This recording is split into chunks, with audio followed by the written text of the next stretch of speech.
Buenas and half a day. Welcome to the Guam Congress Building. This Committee on Environment, Revenue, and Taxation and Procurement is now called to order. Currently it's 9 o'clock, May 8th, 2019. Notice of this public hearing was provided to senators, stakeholders, and the media on May 1st to meet the 5-day notice and May 6th to meet the 48-hour notice, thus meeting open government law. I want to acknowledge my colleague, Senator Regine Bisco-Lee, for joining me here today. The purpose of this public hearing is to receive testimony on the executive appointment of Mr. Nicolas J. Pape to serve as a member of the Guam EPA Board of Directors, as well as to hear testimony regarding Bill 81-35, Core, introduced by myself, Therese M. Terlahi, and Teletype, an act to add a new section 5008.4, Chapter 5, Title 5, Guam Code Annotated, and a new Chapter 56, Division 11, to Title 22, Guam Administrative Rules and Regulations, relative to mandating the government of Guam, to the maximum extent practicable, the purchase of energy-efficient products by the government of Guam, and to hear testimony for Bill 82-35, Core, introduced by myself and Teletype, an act to add a new section 5008.3, Chapter 5, Title 5, the Guam Code Annotated, and a new Chapter 55, Division 11, Title 22, Guam Administrative Rules and Regulations, relative to mandating to the maximum extent practicable the use of recycled paper by the government of Guam. The committee will continue to hear and receive testimony until 4 p.m. Monday, May 13, 2019, and please address the testimony to Senators Sabina, Flores, Perez, Chairperson on the Committee on Environment, Revenue and Taxation and Procurement, or it can be dropped off at the mailboxes here at the Legislature, or it can be emailed to me at the office at senatorperez.org. I would also like to recognize my colleague, Senator Teletype. Thank you for joining me here today. Thank you. So I would like to begin with receiving testimony regarding the executive appointment of Mr. Nicolas J. Pape, and on our list we have Nicolas Pape to testify on his behalf. So I would like to invite you to the front table, and if you can, when you're ready, please introduce your name, as well as you can press the button in the middle when you're ready to speak. Thank you very much.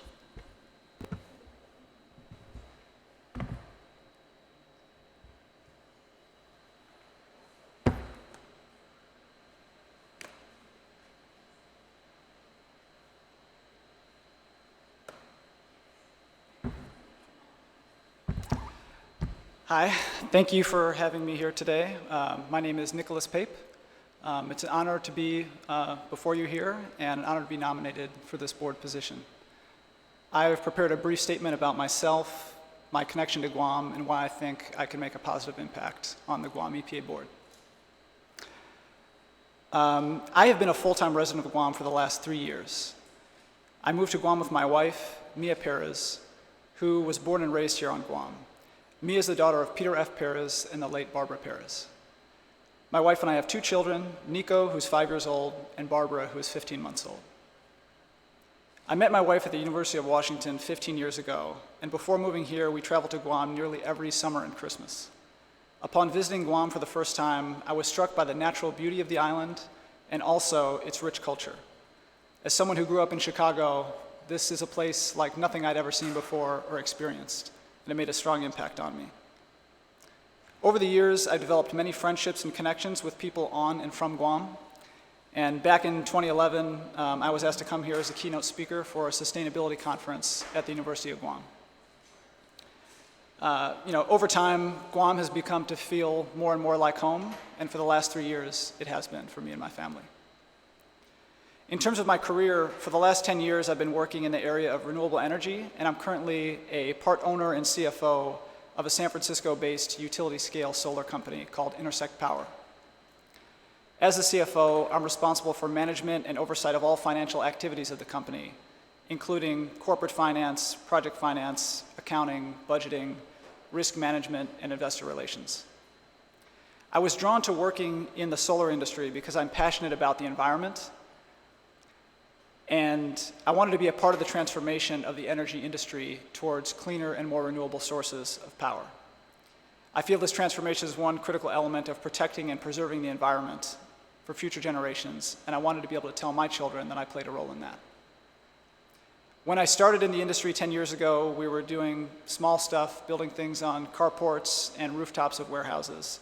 And now we're building large-scale projects that cover thousands of acres and compete head-to-head with conventional energy sources in the largest power markets in the United States. So in summary, the transition I was seeking is well underway, and it's accelerating.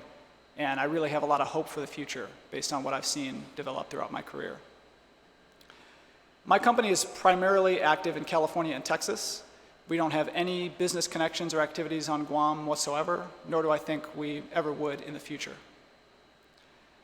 My company develops and builds utility-scale power plants. And as we do that, we have to comply with stringent environmental laws and permitting regulations related to protected species, water resources, etc. And as a result, I'm familiar with the balance between economic development and environmental protection, and the critical role that public agencies like the EPA play in informing the public and providing them with a voice in matters relating to the environment. In summary, I believe that my experience and passion for the protection and preservation of the environment will allow me to make a valuable contribution to the EPA board, and I look forward to doing whatever I can to help the Guam EPA fulfill its mission and goals. Thank you.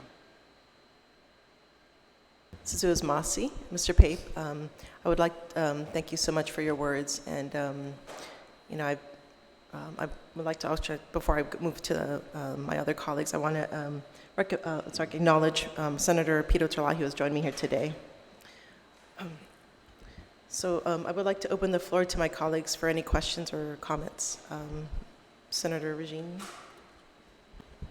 Suzu's Masi, Madam Chair, I'd like to begin by just thanking the Magahaga for her nomination of Mr. Pape. I think I also want to take the time to thank you, Nick, for accepting the governor's nomination. Thank your family. This is certainly going to be, take some time out of your busy schedule and time with your family. So I really appreciate you stepping up to this role and providing this service to the government of Guam should you be confirmed. I think at times, many of us on this island, we realize what a special place it is and how beautiful it is and how much we really want to protect our environment. And we've just had a lot of challenges at EPA, I feel, especially over the last few years. So I wanted to ask you, what do you perceive as the biggest challenges that EPA is currently facing or will be facing in the future? I think that it would probably be inappropriate for me to elaborate too much on the specifics because I haven't had the benefit of conversations with the current management and board members. But I think, the same sort of challenges that a lot of public agencies face with trying to balance budget with priorities. And I think that's pretty broad, but I think that is, when it comes to protecting the environment, I think that everyone's heart is in the right place, but it's a matter of trade-offs. And I think that I've been, in my capacity, working in renewable energy and real estate development. I've, been on the business side of those trade-offs, and, as a consumer and somebody who cares about the environment, I've made those trade-offs personally as well. Thank you. You also mentioned briefly in your testimony about the role that you play in your company and how there probably won't be any overlap here on Guam. So I just wanted, for the record, if you could just state if you have any conflicts of interest that would preclude you from doing this kind of work or providing this service to the board. No, I don't have any conflicts of interest. There's really 0% chance that the work that I'm doing right now with the company in the States would ever bleed over into Guam at all. Thank you. I think in terms of some of the challenges that we've had with Guam EPA, I know that the people there have worked very, very hard, and you're right, they're doing a lot more with very, very little resources. But we've seen, there has been legislation passed in the bottle bill in, I believe, 2010. There was a zero waste plan that was approved in 2013, and a plastic bag ban bill that was approved last term, and all of those are still not off the ground. So my focus and my hope is that should you be confirmed, that you will help them and you will help guide the board and guide the management to full implementation of these things. I really feel like the community on Guam, we have lots of issues with illegal dumping and recycling, so many different issues, and I really feel like your work on this board would help us to try to get across the finish line on a few of these projects. I mean, even just one would be a huge step for Guam.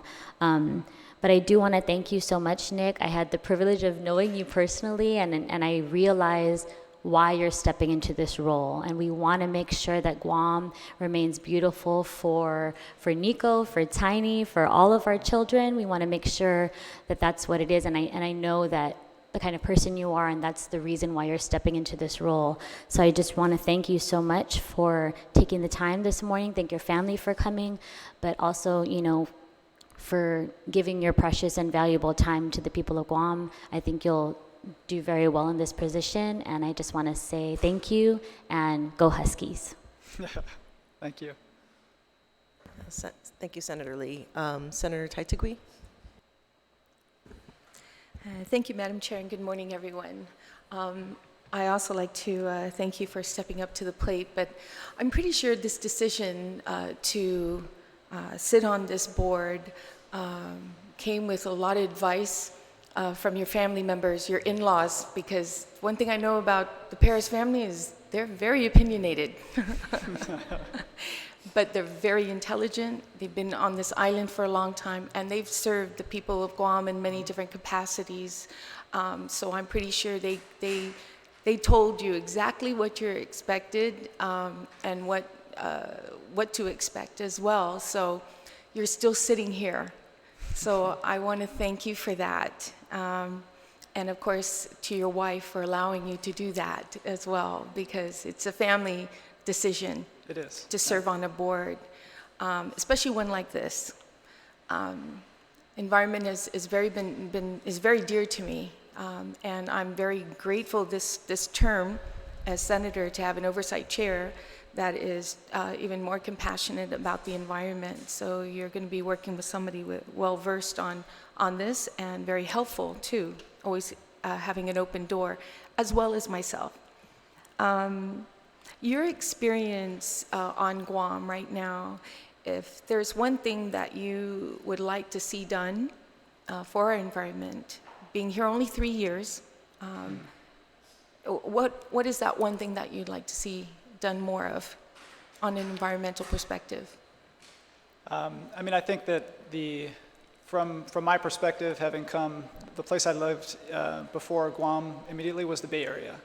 And I think that coming from a place like that has some well-established programs, it seems that there are some low-hanging fruit, whether it's recycling or just investing in public awareness around some of the issues that are critical to the environment and the role that individuals' decision-making plays.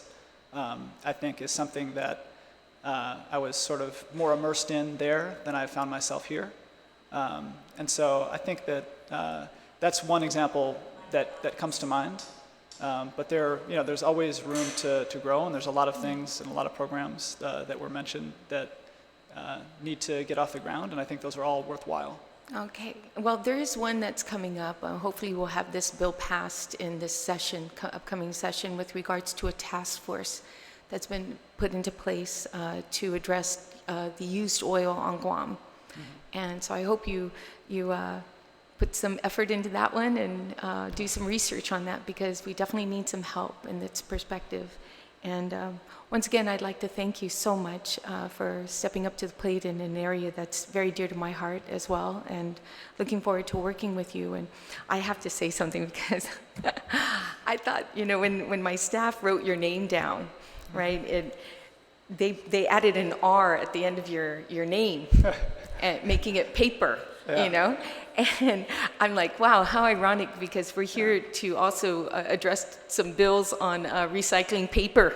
So that's probably my fault. I always describe my name as paper without the R. So without the R. People have trouble pronouncing it. Yeah. Okay, well, I hope you have some comments too on these bills that we have in front of us. If not, and you haven't had a chance to research it, I appreciate you doing so, and then also listening to what we have to say here on that. And thank you again. Thank you. I actually worked for a recycled paper company for a time when I was in San Francisco, too. Then you need to stick around, make some comments, okay? Thank you again, sir. Thank you. Masi, Senator Taitukui. Senator Pito Tulahi. First off, I just want to congratulate you for being appointed to be a member of the board. I also want to thank you for taking the challenge, because this is not an easy thing. For really, our environment is one of the most important aspects in making sure that our people are protected. I also want to thank the governor of Guam and the lieutenant governor for making that right choice, because as far as several of the public hearings that we had, all the candidates that are being nominated to underfill being the a member of the board are all very intelligent people, and I know that you will do a good job. I just want to add something here. What is your take on just the components of the environment? Like, education is one of them, outreach is another one, and enforcement is another one. So if you was to invigorate those three components, what would be your main objective in promoting our environment and making sure that our people are protected? I think that when it comes to protection, it's probably the enforcement portion of that is probably the most critical element. I think the other elements of it are just as important, but the items that you mentioned on whether it's used oil or some of the larger environmental hazards that exist, they're less a matter of informing the public on their personal choices, but informing them of what they're exposed to. And I just think an agency like this, their role in arming the public with the information necessary to protect themselves, make good decisions, but also have a voice that helps drive change towards a better future for all of us is a critical role. So I think it's kind of there's a reinforcement loop there when the public is informed about their environment.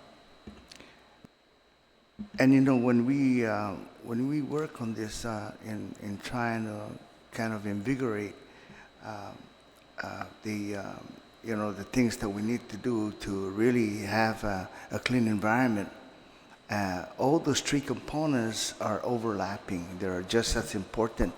And I would think that, education is also very important. That's the initial phase of making sure that we go out there and we start from from the elementary all the way up to our senior citizens, as far as making sure that they're educated, as far as being a part of, kind of just taking care of our environment.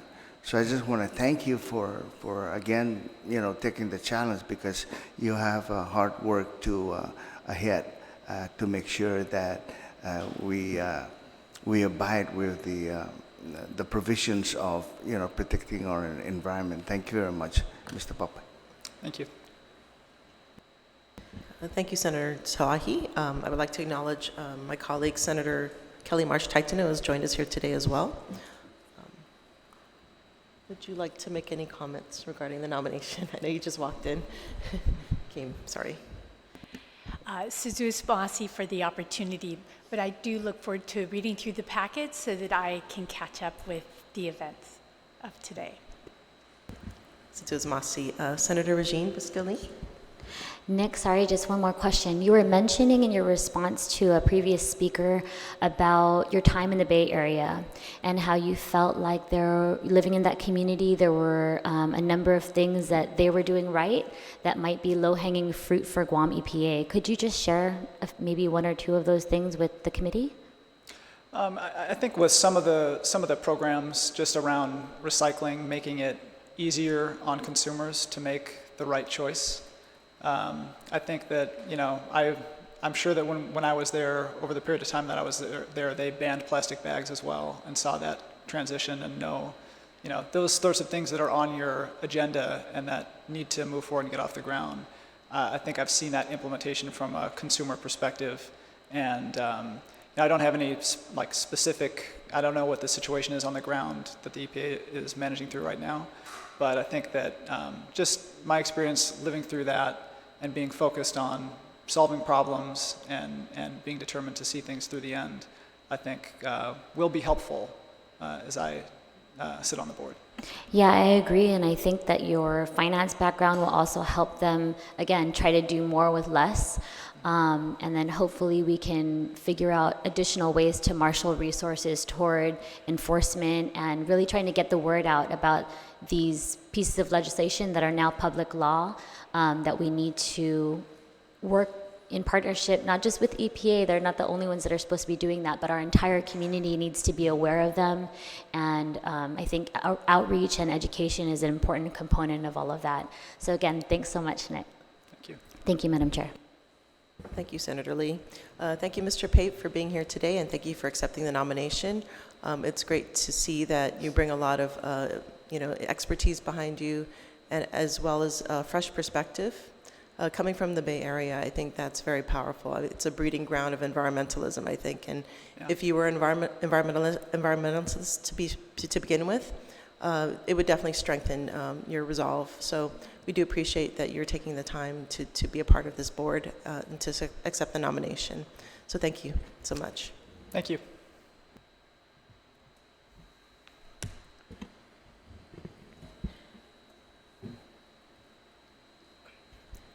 So I would like to continue with the agenda. The next item on the agenda is Bill 81-35.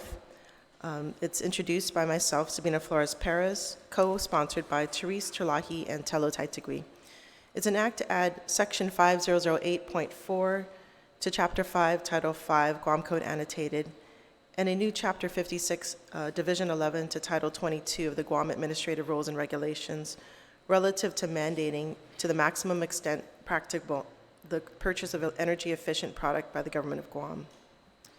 So I would like to begin an opening statement for that bill. So thank you, everyone, for being here today, and your guidance and testimony will help strengthen the bill to best serve our island. I want to thank my members that have fellow colleagues that have joined me here today, and I particularly want to thank my co-sponsor, Senator Taitigui and Senator Therese Terlahi. What Bill 81-35 aims to do is to accomplish two goals, is to save the government of Guam money and to protect our environment. The bill achieves these aims by requiring that only Energy Star products be purchased by the government of Guam whenever available. Under US EPA STAR program, products are certified as highly energy efficient after meeting rigorous quality, performance, and energy saving standards. The program makes it easy for consumers and businesses to purchase products that save them money and protect the environment.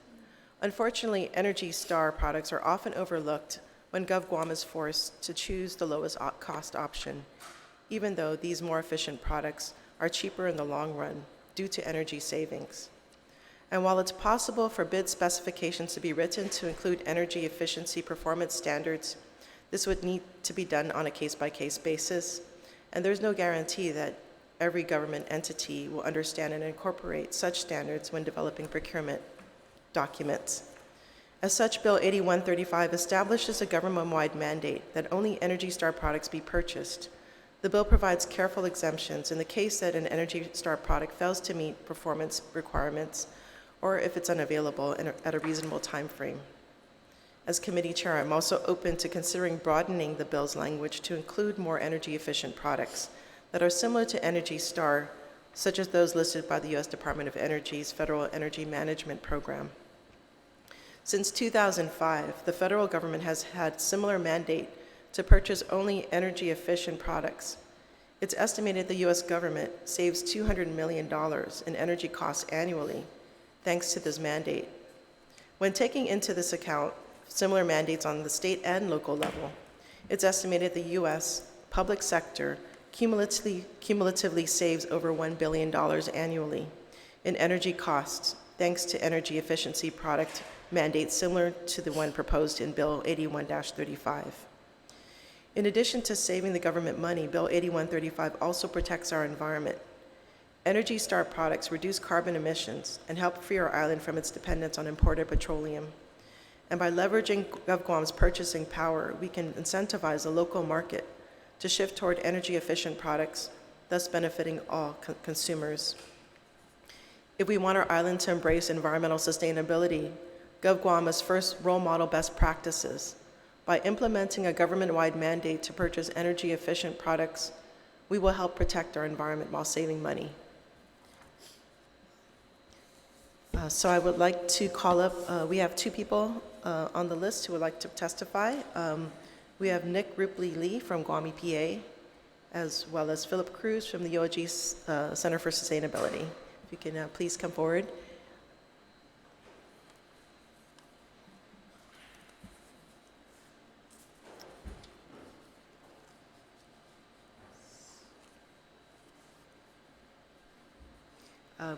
I would like to start with, I guess, by order on who signed up. So Nick Ripley. Hi, Hafide, and good morning, Senators. Before I begin, might be breaking protocol here, but we'd like to enter for the record that we believe Mr. Pape has the makeup of somebody who could contribute well with our board. So I just want to enter for the record that we support his nomination. So our administrator, Walter Leon Guerrero, sends his regrets for not being able to appear before you this morning. He's off island in a defensive environmental restoration program meeting. So I'll be offering his testimony in his place this morning. Guam EPA stands in support of Bill 81's spirit. Anytime that the government of Guam can place itself at the forefront of greener practices is always going to be welcomed. We understand as an agency that purchasing products in favor of Energy Star compliance will go a long way towards reducing energy consumption, and these products have been proven to perform as well or better than their non-Energy Star derivatives, so we support that. I guess throughout the discussion of the bill, there are some things that we're asking the body to consider, including considering the expertise and the leadership of the Guam Energy Office. They are the premier authority in terms of energy conservation, and the agency feels that they would be a welcome addition for consultation, or even as the lead in determining any type of waivers or exemptions in matters where a non-Energy Star compliant product is being considered for procurement by the government of Guam. So whatever authority eventually gets tasked with these waivers or exemptions, we also ask that you consider, I guess, anything in the statute that would address appeals should a procuring entity not favor the authority's decision on a waiver or an exemption. We also consider, well, Senator Perez, you mentioned this in your opening statement about derivatives of Energy Star compliance. I know that a lot of products that do come into Guam come from Asia, and some of these products do have Energy Star compliant specs, but may not be certified as Energy Star compliant from US EPA and the Department of Energy. So we feel that if the specs meet or exceed the Energy Star compliance program, then perhaps they should be considered as well in the bill. And consider exempting emergency procurement from the statute. I know that in the bill it talks about products not being readily available, but I believe that emergency procurement does kind of have its own statute, so just to avoid, I guess, the bureaucratic red tape of trying to get a product to respond to some type of post-disaster recovery, perhaps if we could just make it a little bit clearer in the bill, should it become law. And we asked the body consider a reasonable amount of time for GSA and the entire government to form their administrative processes on this. I know FY19 is coming to a close. We got a new FY around the corner, and so there's some uncertainty as far as what budget planning is going to entail. Depending on the needs of the procuring agency. Energy Star program is a wide universe. It has a wide product universe. It's not just items that you would plug in that would consume power, but even construction materials have Energy Star certifications. Things like windows, your doors, your seals, insulation material. So there's a whole slew of products to consider.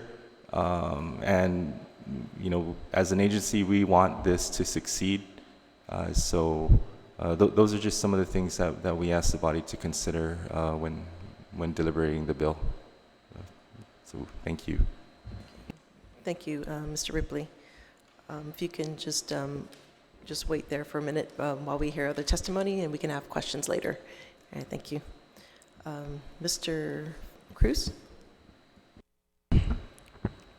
Hofday and good morning, honorable senators. Thank you very much for having me today. Dr. Austin Shelton, our executive director for the Center for Island Sustainability, sends his regrets. He was unable to reschedule his appointment this morning, so I'll be here representing the both of us. With nearly all of our island's energy coming from fossil fuels, which is a non-renewable resource that contribute to the emission of greenhouse gases and costs us over $300 million annually, conservation and efficiency is of the utmost importance to be economically, environmentally, and socially sustainable. At the University of Guam Sea Grant Office, we partnered with the Guam Power Authority's demand-side management program and installed energy-efficient products and appliances such as air conditioners, a refrigerator, water heater, LED lights, and more. These products and appliances were readily available, and installation was completed in a reasonable amount of time. Energy consumption data was collected over the course of a few months and was compared to other office buildings on our campus with similar size, occupancy, and usage. It was discovered that the Sea Grant office uses about 70% less energy than those other comparable buildings. It is evident that purchasing energy-efficient products and appliances, especially those that are Energy Star certified by US EPA, are instrumental in conserving energy and money in all government institutions. The government of Guam would be taking a large step in the right direction by mandating the purchase of Energy Star products, and our organizations are in full support. Suzuos Masi. Suzuos Masi, Mr. Cruz. I would like to acknowledge my colleague, Senator Joseph Agostino, has joined us here today. So now I would like to open up questions or open up the floor to questions from my colleagues. So we'll start from the far right with Senator Kelly Marsh Taitano.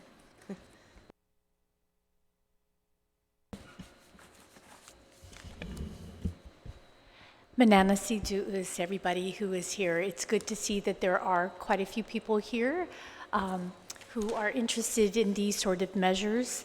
And Sidu'us Masi for taking the time to think this through and provide testimony.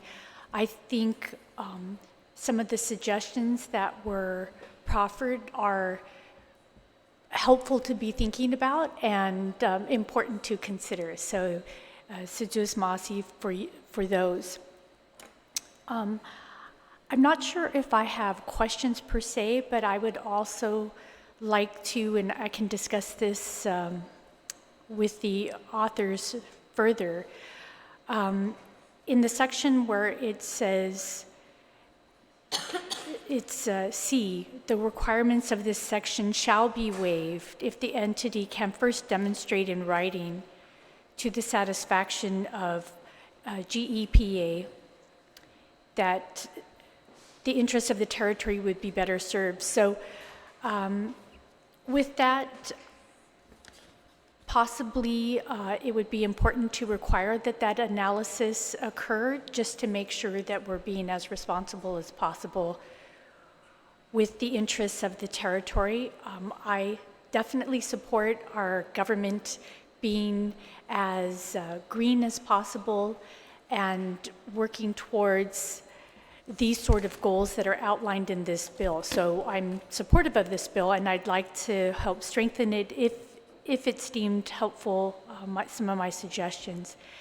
With the terminology in that section C, with the product not being available competitively, not being available within a reasonable time frame, and not meeting appropriate performance standards, they might want to define or at least provide some guidance as to what competitive, reasonable, and appropriate performance standards are, just so that it's a little clearer and it doesn't get stuck, or the intent of the bill is not deviated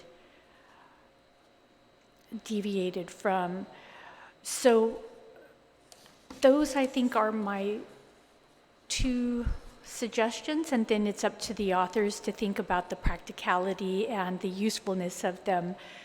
But again, I support these kind of measures, and I thank you both for coming and providing support, and then also providing some suggestions about an appeal process, understanding what that reasonable amount of time is, and so forth. So, Sijus Masi.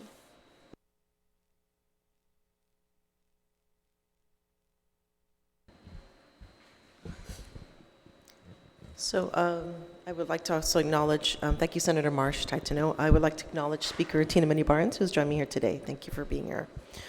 I would like to actually go back and see if there's anybody else who would like to testify on this bill. Okay, sorry. Okay, so let's move on. Senator Taitigui. Thank you, Madam Chairman, for that, and for the opportunity, and for also, I just want to acknowledge that the Guam Energy Office is in the House today listening, and they're doing their due diligence and writing their notes and taking everything down. I was hoping you would come up and say a few words, but in case EPA doesn't have the answer to my question, or maybe you, Guam Energy Office, might have it. Like GPA, they have an initiative on the Guam Star Alliance using appliances and getting a rebate from that. So I was wondering if EPA or Guam Energy Office has any kind of incentives for the public as well as government agencies that purchase energy efficient equipment at EPA. Is there any kind of rebates or incentives? Thank you for the question, Senator. I don't think we offer any rebates at all.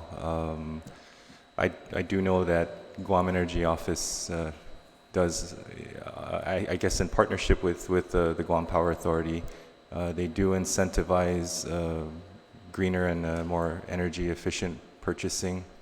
So, Okay. Lucy? Okay. Okay, Lucy shakes his head. No, there's none there at the Energy Office for incentives at all. Okay, is there any grant opportunities? None as well. So you work with GPA. Okay, so just for the listening audience, Energy Office does not have any incentives or rebates that are offered. I agree with you on EPA's recommendations, including the Guam Energy Office. It's very important to have them part of it. It does go through rules and regulations to create and to go over this bill 81, to strengthen it, to ensure that everything that you need to move forward so that this initiative gets implemented is important, but not only Guam Energy Office. I think maybe you can work with Guam Guam Power Authority to also include them in the talks on providing this kind of incentives and it was just like Mr. Pape mentioned, I want to say Paper, the prior speaker. It's making it easier for the consumer, to move forward in providing sustainability, and that's the key. Even though everybody needs to do their part in this, habits are hard to break, and that's what we have to look into as far as incentives, making it consumer friendly, to go into the right direction. So I really appreciate your testimony as well, and EPA for being here, and your recommendations are well noted. Thank you, Madam Chair, for the opportunity. Suzu's Masi, Senator Taitagui, Senator Regine Biscoli.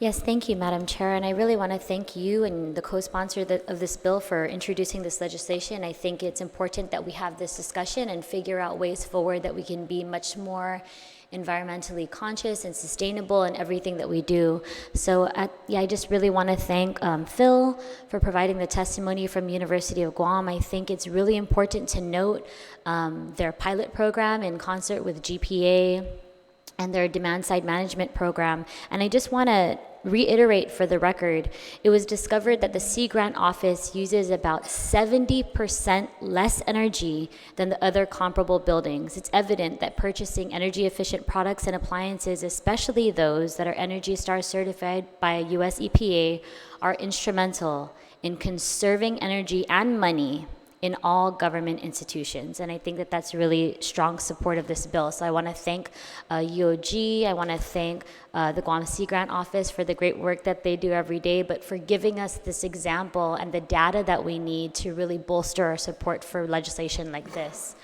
I also want to thank EPA for taking the time to participate in this hearing. I think some of the feedback that we received in terms of considering the expertise and leadership at Guam Energy Office is important for us to consider when looking at this bill, and maybe some of the other exemptions that we might want to take a look at. And I just want to encourage the Guam EPA, maybe in the future, this letter, this testimony just seems kind of lukewarm. And so I really would like to encourage EPA, perhaps in the future, for stronger support of environmentally friendly legislation that might come by. Don't be afraid to say that we are totally behind this. We look forward to the legislature looking at some of our constructive feedback. But we want to hear from you that you think this is a good idea.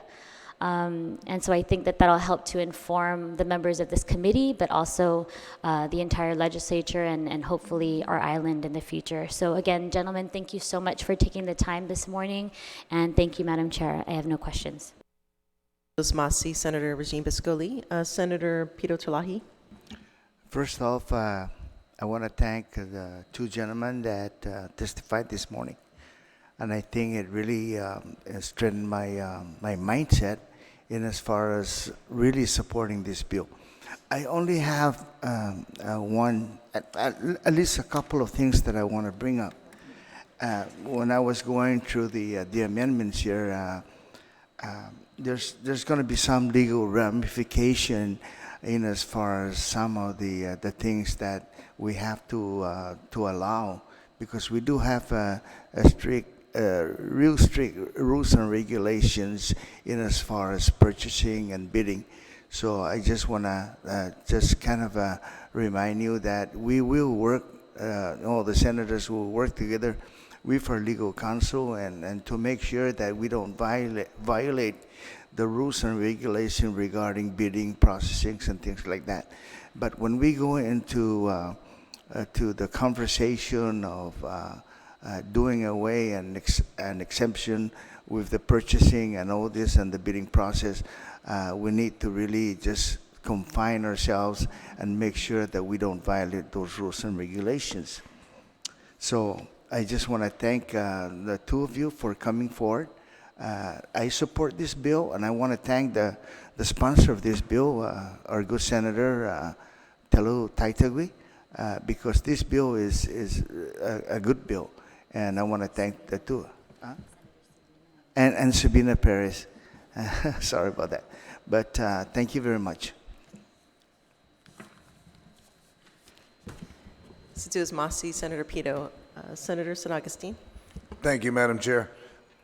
I'd like to echo one of my colleagues mentioned about EPA. I'm happy that the two of you are here, but everything talks about the US EPA, and I looked it up about Energy Star. And my question is, you're from the Energy Office, correct?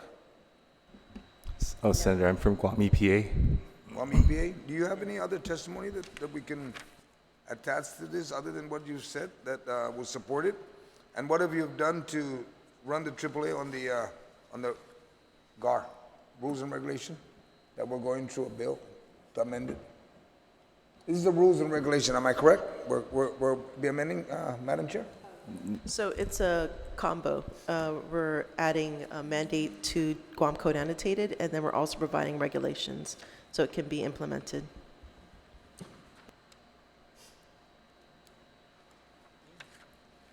Okay, so it's a combination of both. Has EPA ran any public notice to everybody in the market in reference to Energy Star products?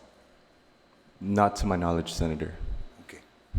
Because normally when you have something that you produce something just to cover everybody in the business to make sure that they're on track. Right, and the last thing we would want is for should the bill become law, we want the GovGuam vendors to be in line with understanding the needs of the government. Correct. So if this becomes law, there will definitely be an outreach in informing the vendors so that the products that the government needs to serve its people are going to be available, readily available at least, and available in a manner that consumes less energy and is greener. So that will happen.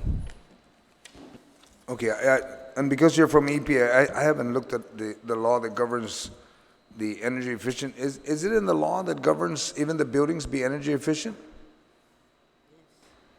I'm just asking you this question. It's very simple.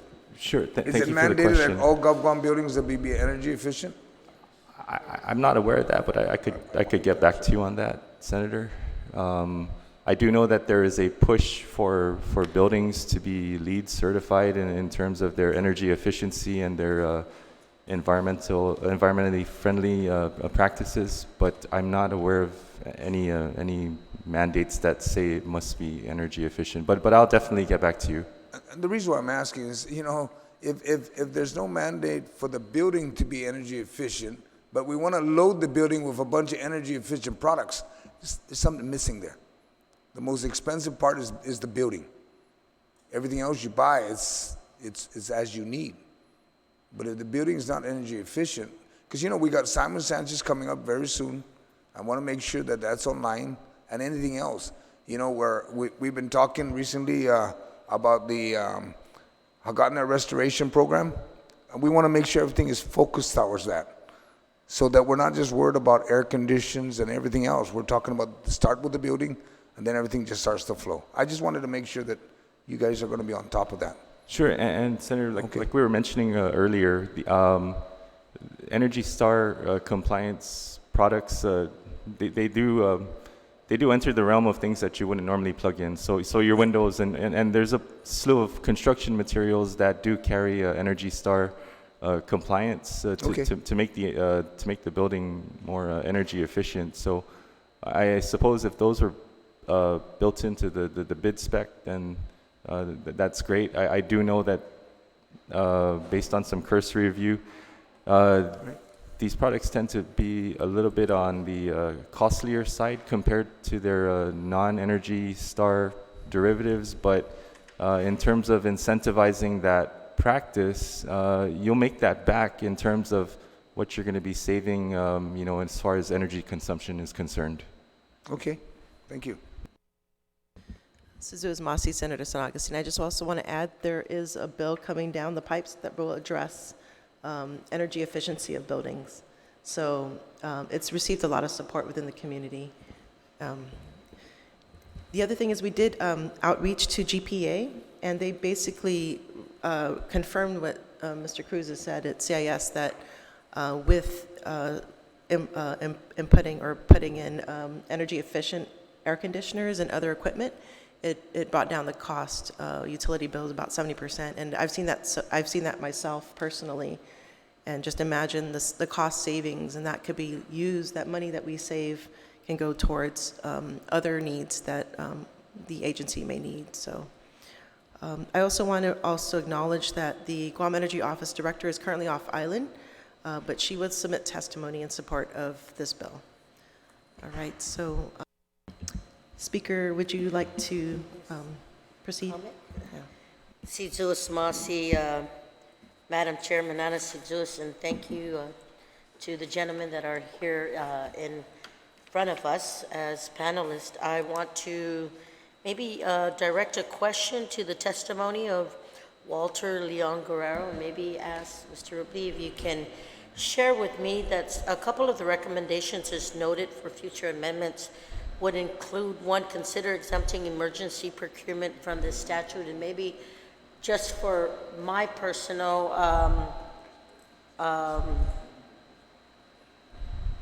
consideration to seeing why would EPA want to include this in the amendment on the emergency procurement. Sure, thank you for the question, Speaker. We support this bill, and if it becomes law, we want to see it succeed. Every time a piece of legislation is up for discussion, the agency tries to look at all aspects, not just how it would impact the environment. And so in times of, as I stated earlier, things like post-disaster recovery, there's a specific process on how money is spent to purchase services or products to respond to that. And so I understand that there's language in the bill that kind of alludes to if a product is not available in a reasonable time. One could interpret that would kind of cover our concern, but when executive orders come into play. So you want to make sure that we don't want to bind the procuring agency by having them run to whichever authority gets chosen for exempting or waiving a product. If it's in times of emergency, we want to be able to comply with if this legislation should pass. That's correct. And this would suffice that. We feel it will. Okay, yes. Thank you. And then the other one is the consideration for the expertise and leadership as the authority issuing the determination. I have no problems with that, but doesn't it say that that EPA shall be the designated authority? Are you asking to transfer the authority to the Energy Office? I mean, I could be wrong, just wanting to make sure.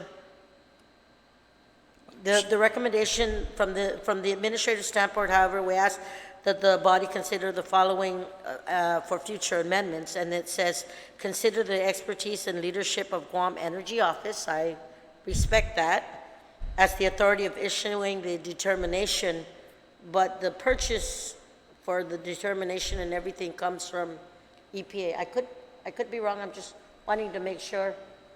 Who do you want? Sure. Well, if the bill becomes law and EPA is chosen to be that determining that's body. That's what the bill's asking for, but you're asking that we'll support that. But you're asking that it be transferred to them. So I just want to make sure, and with respect to the director not being here, I know the staff is here and they're listening. I just want to make sure that we as a government, One Team Guam, are on the same page. Are you asking, or is Mr. Leon Guerrero, Walter, I'm sorry, is asking that that designation be turned over to Guam Energy? Madam Chair, maybe that's why I just want to make sure that Mr. Ruby cannot answer that. I can answer that. Okay. Yeah, I'm sorry, Speaker. We don't want to infringe on the role that Guam Energy Office plays. So it's more of a courtesy, really, to include them in the discussion. Okay. So But we'll gladly work together in consult. But if this is something that they are better suited to do, then perhaps maybe the legislature should consider that. Thank you, Mr. Madam Chair, if I may, I'm just looking at the recommendations as proffered by the good director from EPA, and I just want to make sure that if the consideration is asked to do that, maybe we would need to hear from Guam Energy Office. I know that the mandates, there's a lot of collaboration there, but if we're giving authority away, I think it's very important that, because I would not mind supporting that, but I want to make sure that we're not taking away from what the mandate of EPA has to do. So just food for thought, Madam Chair. And like I said, I take very seriously considerations and amendments as proffered by the good director, but I want to make sure that there's a collaboration and an agreement by both agencies to make sure that if it's really that mandate, if you're going to transfer that authority, I don't mind looking at it, but I want to make sure that both parties agree, because that's a part of your mandate. And based on the law as provided here, it gives EPA that authority. And if you want to give it up, just wanting to make sure. Thank you, Madam Chair. Seduas Masi, Speaker Tina Menorans. Yes, actually, to be honest, when we were initially drafting the bill, we included Guam Energy Office, but we thought with both parties in there, it might be confusing. So now that we hear a testimony from, on behalf of the administrator of EPA, that they're okay to transfer that authority to Guam Energy Office, we can work with that and amend the bill so that, granted, the director of Energy Office is okay with that. So we will be talking with both agencies to see what is the best authority overseeing this particular project. I just want to, okay, yes, Senator San-Agustin, yeah. Madam Chair, maybe if EPA wants the Guam Energy Office to take part in the discussion, maybe put it in the law that they'll be consulted.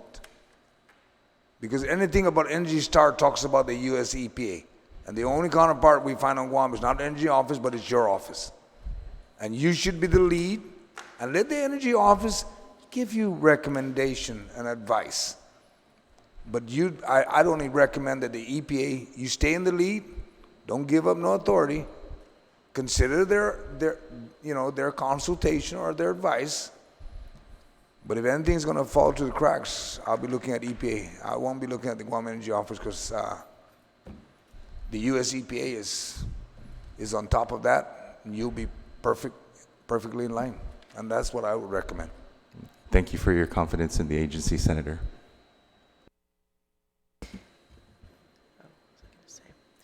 Yes, so in regards to this bill, it's definitely a procurement bill. And so in regards to the points that you made, Mr. Ripley, as far as procuring issues, I think with the direction that I feel procurement should take is more planned procurement.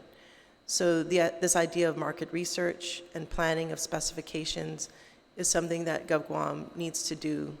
And I think if we have that already institutionalized, we would probably not have to face some of these other issues that are mentioned in some of the recommendations that you've made. For instance, emergency procurement. I think that in itself is a different type of procurement, and so it would not engage this competitive bid. So they're two separate beasts. So in regards to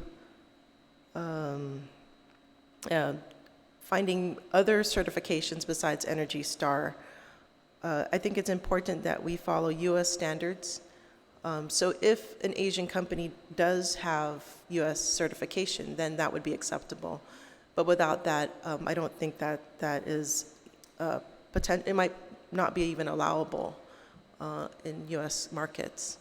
So that's something to think about. Also, I did have some talks with GPA, and they mentioned another potential rating certifier in regards to air conditions. So yes, something that is acknowledged by U.S. standards. I think that's important to include. Yeah, so once I think we can institutionalize more developed procurement strategies, it would answer some of the, address some of the recommendations by the administrator. So thank you so much for this dialogue, and we appreciate any other comments. We're accepting comments by, as far as Monday next week regarding Bill 81 in mandating Energy Star or energy efficient products for GovGuam. And I think GovGuam should be the leader. When we ask our community to become more sustainable, we should be able to walk the walk and not just talk the talk. So thank you to my colleagues for coming today and providing their input. I also want to move on to the next bill today, which is 82-35. And so I appreciate that both of you have provided testimony on this bill. And is there anybody else that would like to provide testimony? If you can come up to the front. Is there just those two? Okay, thanks. Okay, so I'll just go ahead with the opening statement. So Bill 82-35 is one of a number of bills I've introduced recently that focuses on the greening of government of Guam. I thank Senator Taitigui for co-sponsoring this legislation with me. She sends her apologies because she had to attend a PUC hearing. Current law provides small procurement incentive when purchasing recycled paper. Unfortunately, this incentive has proven ineffective in changing paper use of the government, which still regularly purchases paper with no recycled content. As such, Bill 82-35 mandates that GovGuam purchase only recycled copy and office paper, and that government publications be published on paper that may be easily recycled after use.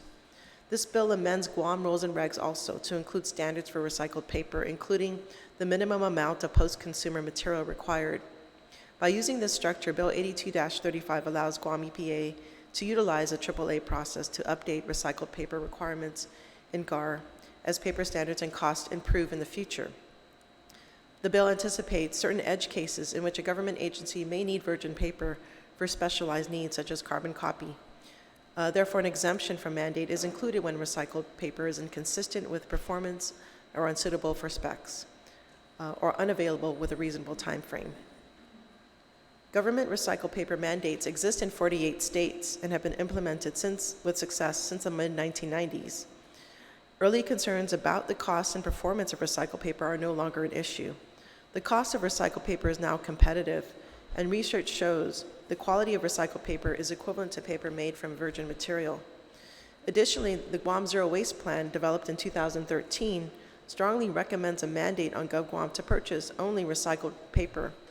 The study estimated the recycled paper costs 3 to 5% more, and that price differential should be offset by bulk purchasing and reduction of paper use. By adopting Bill 82-35, we join a global effort to protect our natural resources, save energy, reduce greenhouse gas emissions. The bill requires that GovGuam publications be easily be recyclable, which ultimately extends the life of our landfill.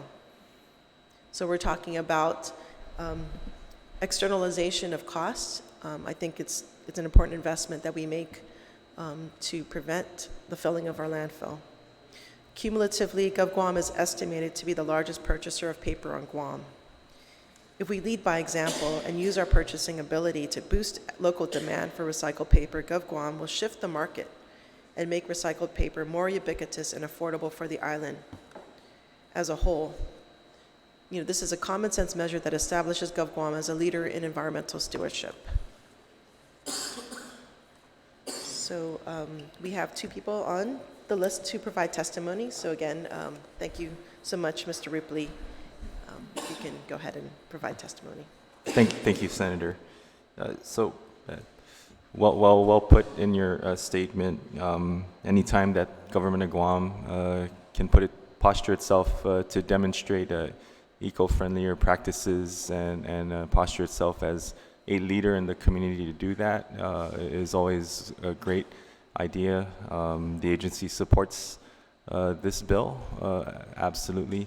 The agency has done some cursory review on supply levels on Guam, and for the most part, we can agree with you, Senator, about the cost of recycled paper versus paper produced from virgin materials being insignificant, and then sometimes depending on brand or purchase volume, it might actually be even cheaper than its virgin counterparts. So I spoke to one distributor yesterday, and it seems like this may be the only distributor on island that supplies the community with recycled paper.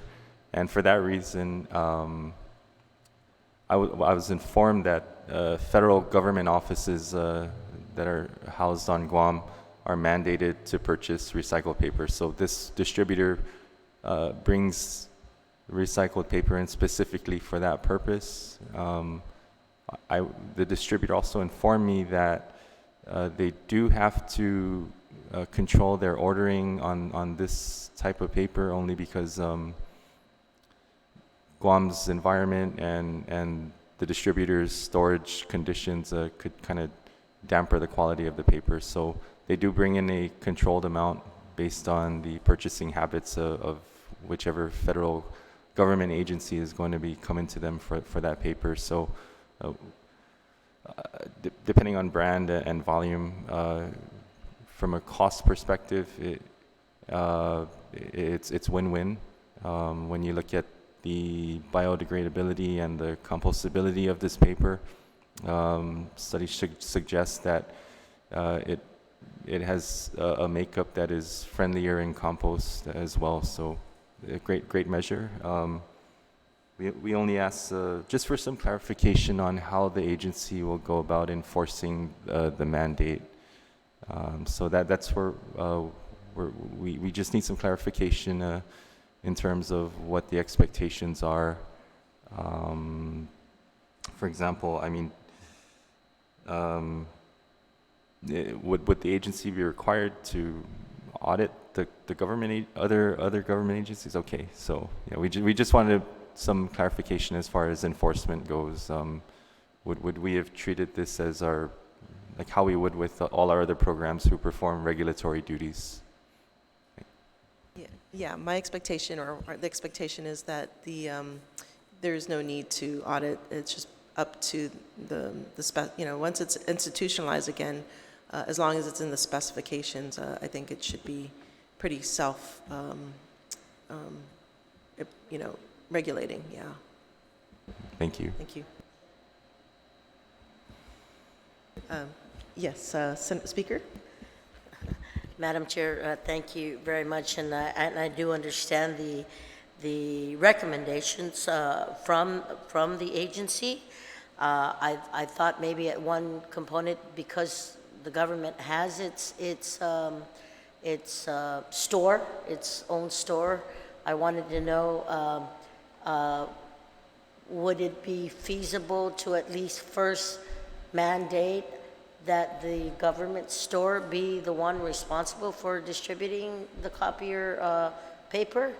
Or is it, because if not, I know the autonomous agencies have a different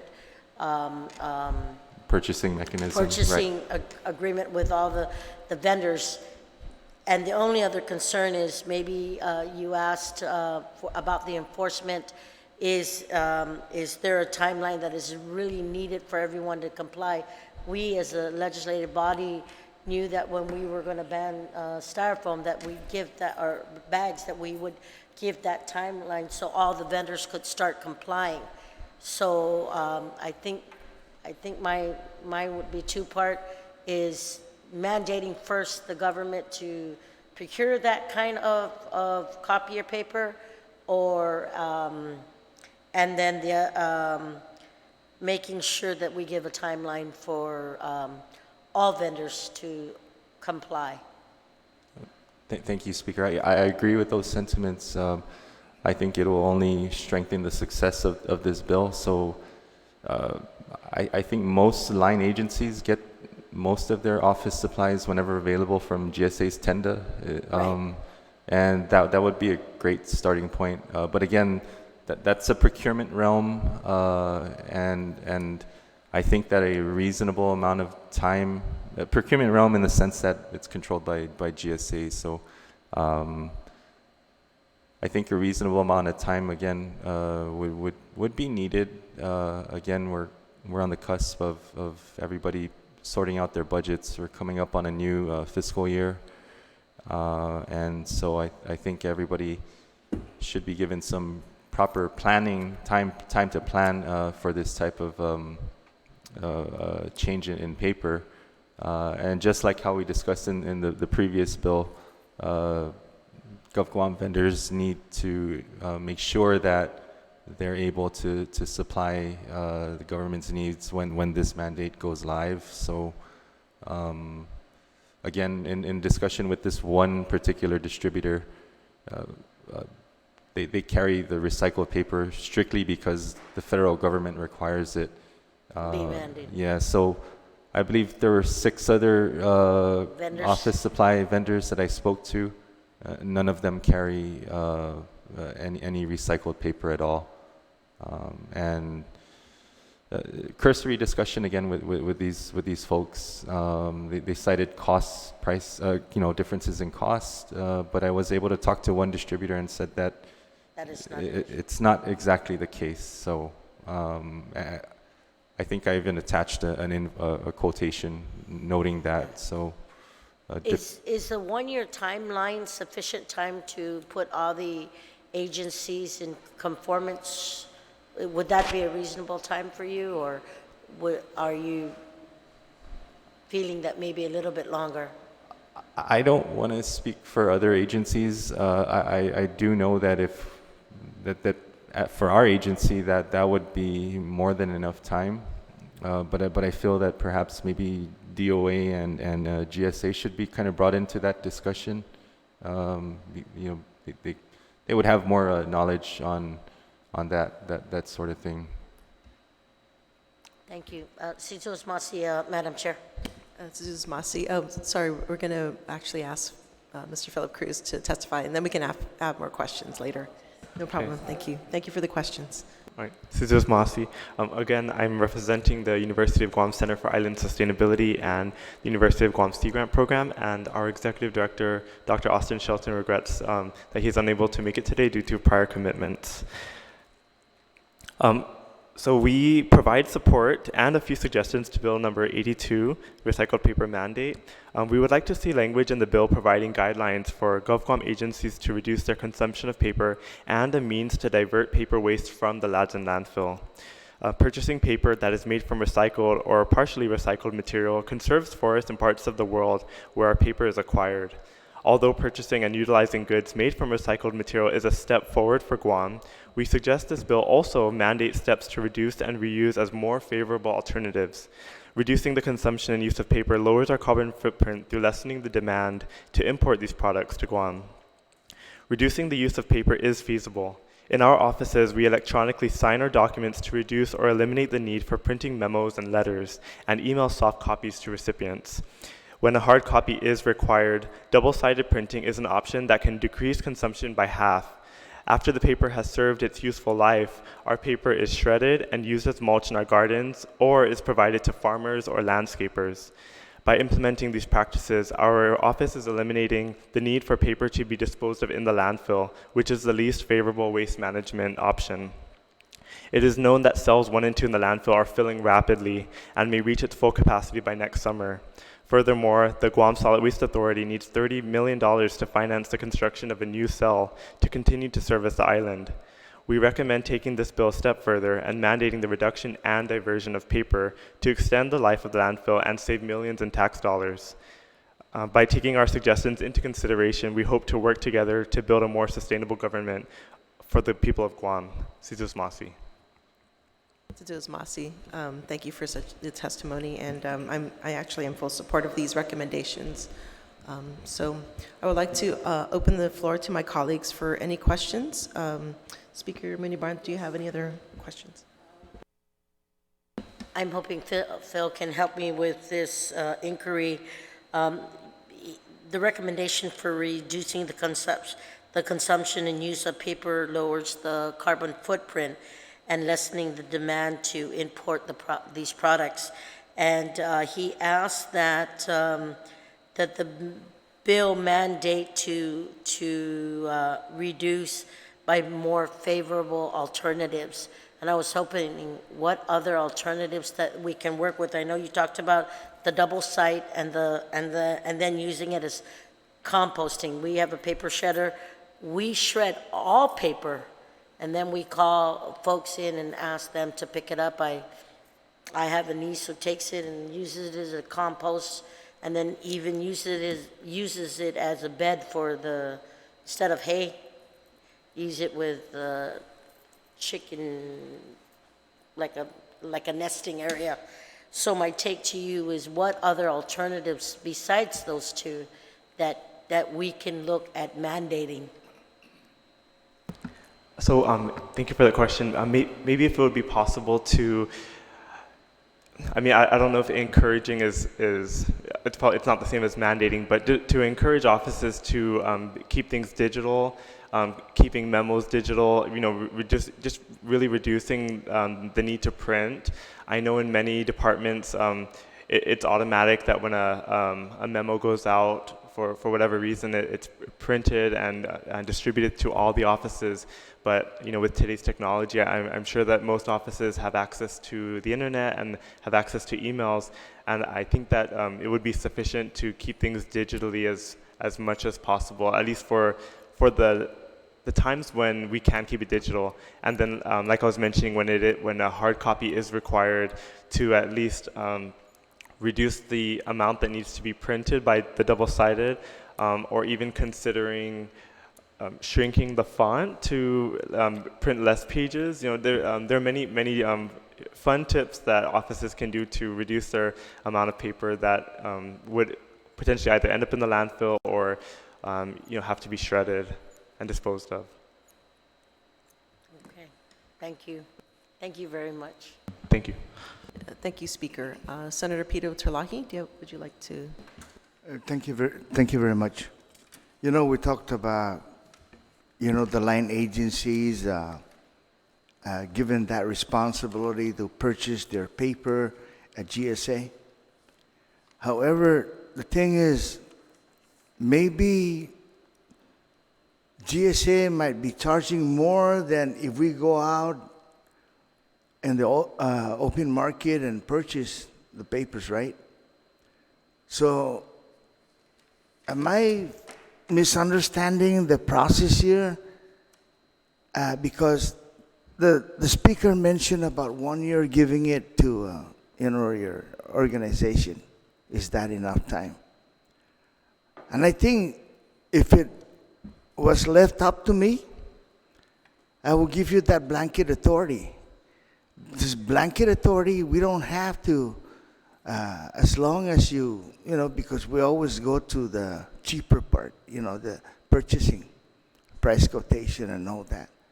So give you that blanket authority, and if you check with GSA, for example, and their items cost more than one of the stores out there, I think you know, the government can save, you know, a lot of money on that one. So if it was left up to me, I would give you that blanket authority, and never mind about the yearly, the annual, the 365 days a year of purchasing. Just give you that blanket authority and leave it at that. Thank you. Thank you, Senator. Thank you, Senator Peter Terlahi. So yeah, I think the idea is that if you have stock already, you know, what the time that it would take for them to use up that stock before they can repurchase paper. But I think that was the gist behind that. And you know, I worked for GSA for the longest time. I was the records management officer for at least 4 years, and I know the process. I know the prices that are being put out from GSA and prices that comes in from the other markets. You know, and sometimes we save more money by not using GSA. So that's, I don't know if I'm on the right track on this one. Senator, if I may add as well, the time frame is also relative to assessing older antiquated printers in different line agencies. So certain papers will behave a certain way, and the last thing anybody would want really is to try to force feed an older antiquated printer with newer recycled paper only to experience a jam every other print, and wasting more paper, which kind of defeats the purpose. So everybody kind of has to do some assessment in terms of what brands and how much composition of recycled material will affect the threshold of the paper feeder. So there's other things to consider with that time frame, but we are in full support of both measures. Thank you. And because of that, right, when we go out to the open market, GSA doesn't have, sometimes they might not have the specification of the document you really need. So you have to go out on the open market and look for that specification so that it won't damage your machines. See what I'm saying? Thank you.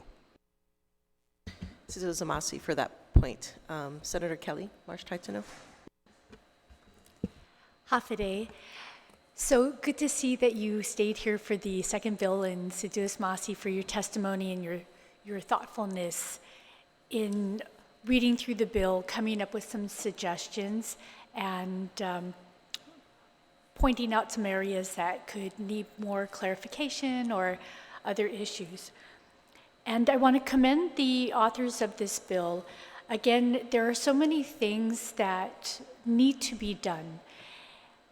The government, it is an important point that was made earlier, that it's important that they model the behavior. And then with our purchasing power, we're making some of these more environmentally friendly materials more available, and then more likely potentially to be used by individuals in our community as well as businesses and organizations. So I think that's an important role for us to be doing, to be leading the way. And another consideration that should be at the forefront of our minds, and again it was mentioned earlier as well, is we just need to be really mindful about our Ladson landfill. That's filling up very quickly. It's very costly to build another cell. The cost of building future cells, the cost in many ways of having to look for another landfill. I mean, we need to keep all of those things in mind as a greater community when we're dealing with measures like this, to have that be our incentive for being more environmentally friendly, and perhaps having to change some of our behavior in that regards.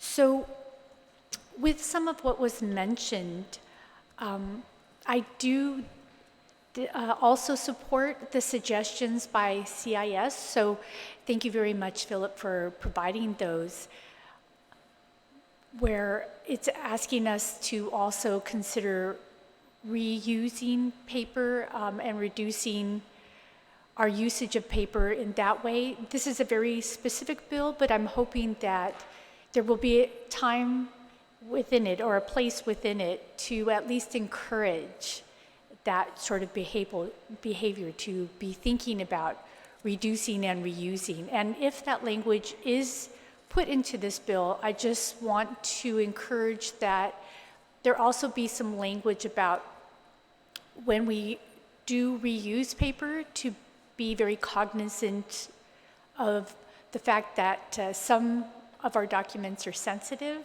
So to just have that policy in place that we're reusing paper and being aware of where it's going to be distributed, so that we're not further distributing sensitive material.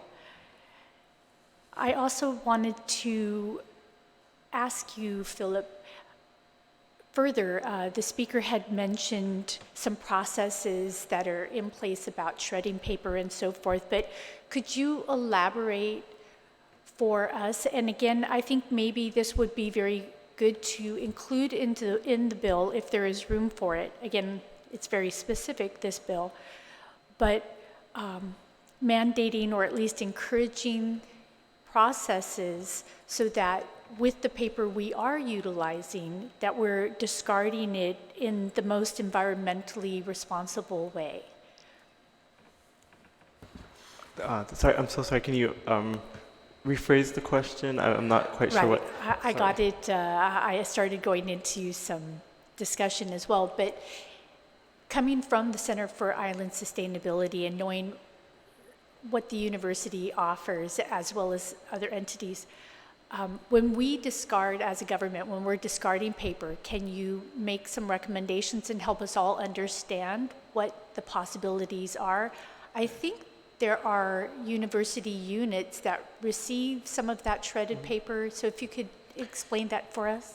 Yes, so when in our offices, when we have a paper that needs to be discarded, we usually have like two bins where they can go. Either one is the bin that requires it to be shredded if there's any sensitive material on it, and another, actually there are 3 bins. One bin is if we can put it back into the printer to print on the backside. The second bin is a bin that needs to be shredded immediately, and a third bin for. Oh no, I'm sorry. Only those 2 bins. And with that, we after the paper is shredded, that paper gets distributed to either used in our landscaping on our office, or goes to one of the agriculture programs on campus, who may need paper for their outreach or for gardening in the community.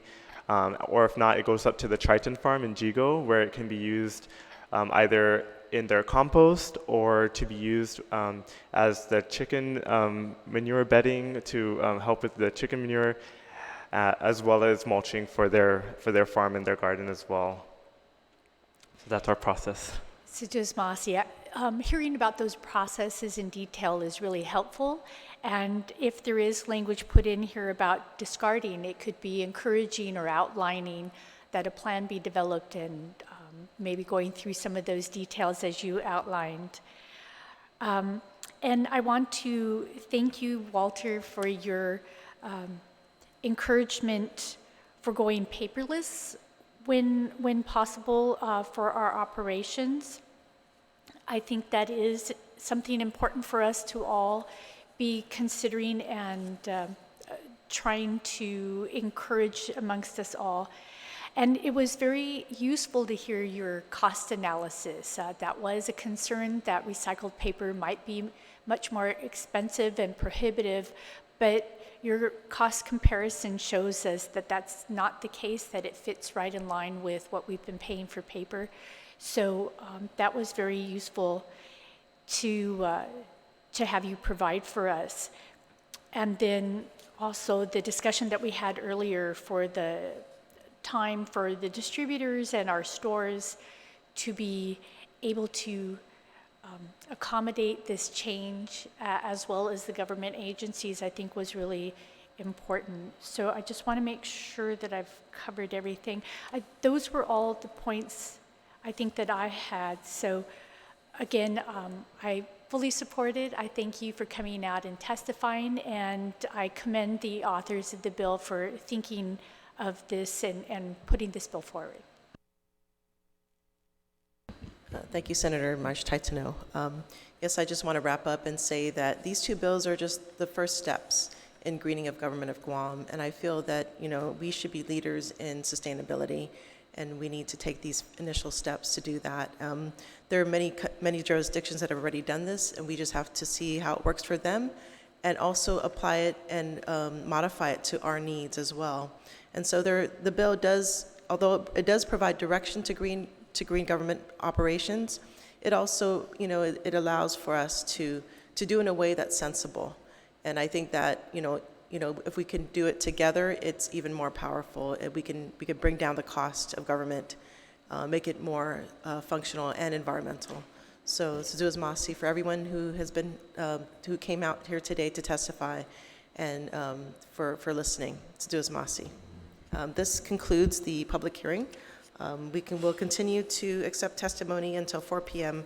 Monday, May 13, 2019, either by written testimony. You can mail it to the Congress building and address it to Senator Sabina Flores Perez, Chairperson of the Committee on Environment, Revenue, Taxation, and Procurement, or it could be emailed to the office@senatorperez.org.